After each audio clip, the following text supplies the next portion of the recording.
అమరావతిలో కూటమి ప్రభుత్వం త్వరలో భారీ కార్యక్రమాన్ని నిర్వహించబోతుంది. దీనికి కేంద్ర ఆర్థిక శాఖ మంత్రి నిర్మలా సీతారామన్ హాజరు కానున్నారు.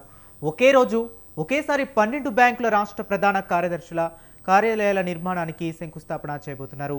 దీనివల్ల రాజధానిలో ఆర్థిక కార్యకలాపాలు వేగం పుంజుకుంటాయని భావిస్తున్నారు. అమరావతికి ప్రభుత్వ, ప్రైవేటు సంస్థలు ఒక్కొక్కటి వస్తున్నాయి. ఇటీవలే బసవతారకం ఇండో అమెరికన్ క్యాన్సర్ ఆసుపత్రికి భూమి పూజ చేశారు. వరుణ్ గ్రూప్ ఆధ్వర్యంలో స్టార్ జరిగింది.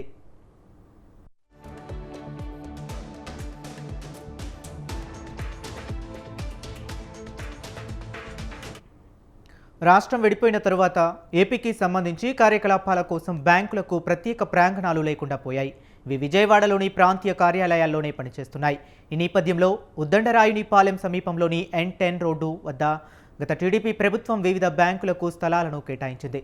స్టేట్ బ్యాంక్ ఆఫ్ ఇండియాకు 3 ఎకరాలు, అఫ్కాప్కు 2 ఎకరాలు, Canara bank, UBI, bank of Baroda, Indian bank తదితర వాటికి 25 సెంట్ల చొప్పున ఒకే చోటిచ్చారు. ప్రధాన కార్యాలయాలన్నీ 14 అంతస్తులు, 1,00,000 చదరపు గజాల విస్తీర్ణంతో నిర్మించనున్నారు. వీటి కార్యకలాపాలు విజయవాడ నుంచి అమరావతికి మారితే అభివృద్ధి వేగం పుంజుకునే అవకాశం ఉంది.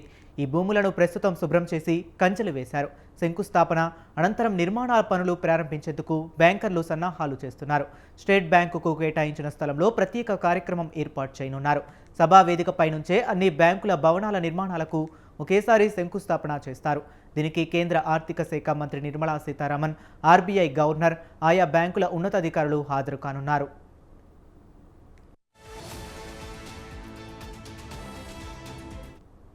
అమరావతిలో సంస్థలు తమ కార్యకలాపాలు ప్రారంభిస్తే ఇప్పుడిప్పుడే గత ప్రభుత్వ విధ్వంసం నుంచి కోలుకుంటున్న రాజధానికి మేలు కలుగుతుంది.